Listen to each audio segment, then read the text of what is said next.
Joining me now is the Chairperson of the Higher Education Committee, Chairperson, thank you so much for joining us this evening.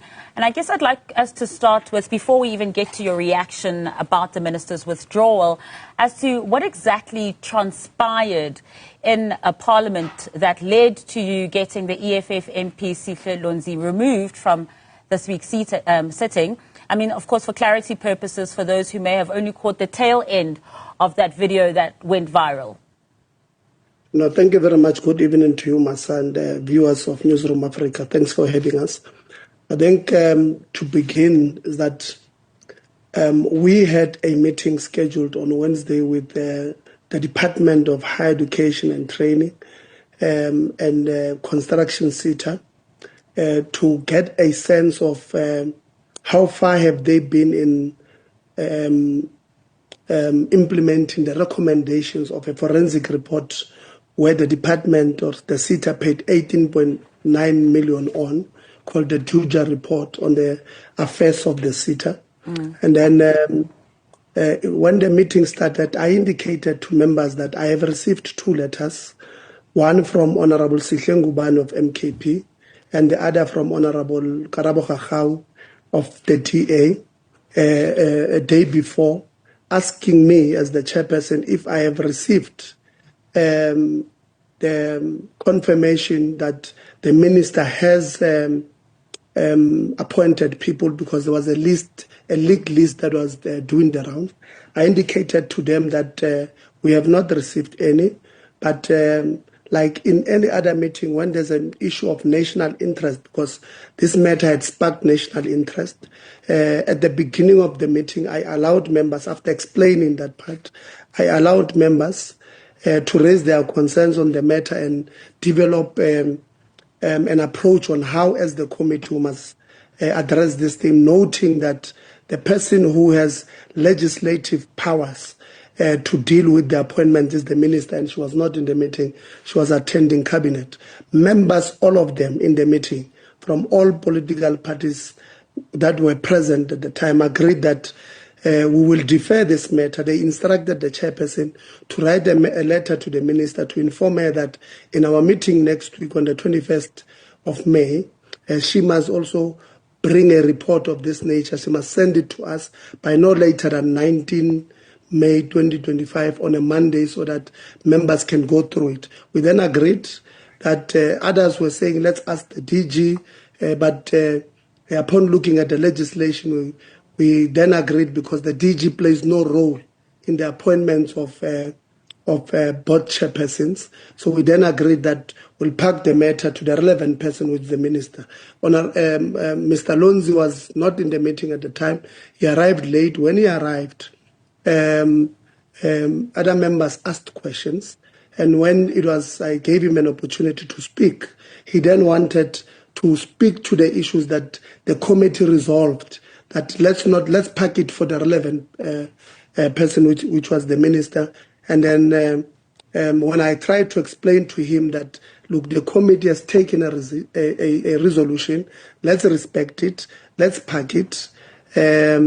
And then he decided to undermine the rulings of the chair. Members of the portfolio committee, all of them, all political parties, called him to order, told him this is not a chairperson issue, it's a committee resolution, and the chairperson is our spokesperson. He is relaying that matter to yourselves. But he decided not to even listen to them, became rowdy when they were calling, when a member is on the platform calling a point of order. He was rowdy, opening the mic, and I begged him. I asked him, unfortunately, because the whole row took about 20 minutes, and other members were saying, but Chair, you have legislative powers here to bring us, to bring the meeting back to its decorum, and I had to act. I had to exercise Rule 66 and Rule 70 of the National Assembly by ejecting him out of the meeting. There's a misconception or misinformation doing the rounds that we removed him because we wanted to protect the son of Minister Mantashe. It's not true. That question was not even there. He only made it when the security was taking him out. He said, I'm protecting these people, I'm protecting protection. But in a nutshell, this is what would have led to that thing. I'm sure if you can speak to, if you can look at the videos of the meeting, you will see. If you can speak to all political parties present, they will corroborate this thing. This is just a smoke screen, a political ploy that has been, employed by the EFF just to, I don't know, just to achieve what. Now, in that altercation as well, you were labelled as a bodyguard, you've mentioned spokesperson, as a lawyer as well. And I hear you, speaking about the EFF MP for being late and not understanding that the matter was resolved prior. But why did you insist that the DG not answer the questions? I know you're saying, look, the matters of appointments of these chairs lie with the minister, but considering that the DGs also do work with the Sihle chairpersons because the Sihle chairpersons report to them, wouldn't you then allow that space to have the DG give some sort of an answer? No, it's not true that the DG works with the Sihle chairs. In fact, legislation is very clear.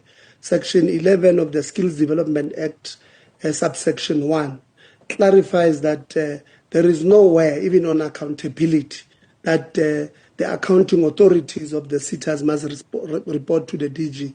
It's very clear that they respond or they report to the minister.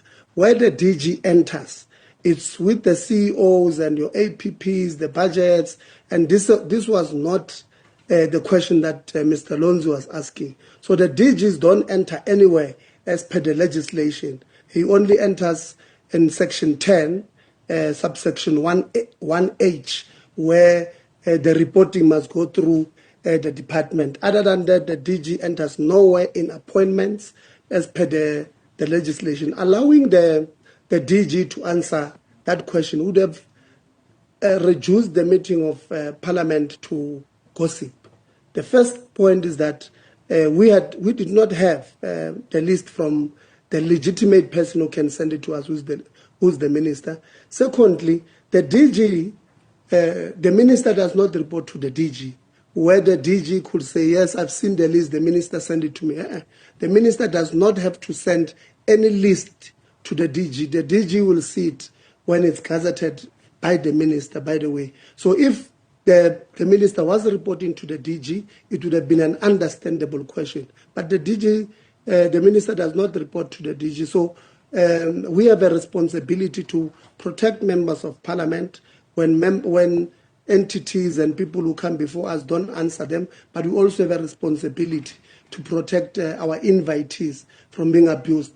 The DG would have been subjected to now speculation to tell us, I've seen it on social media and all of that. Now you are reducing Parliament. This is a meeting of Parliament that must deal with facts to whether a person is aware or is not aware. So we were not going to allow. But the third point is that other members would have extensively discussed this matter, would have said, the DG is here, let's ask him. But upon going through the legislation, we realized that it will be a waste of time. We can't waste Parliament's time like that. Let's call the minister in the following week, the legitimate person, the relevant person who will come and respond to these particular issues.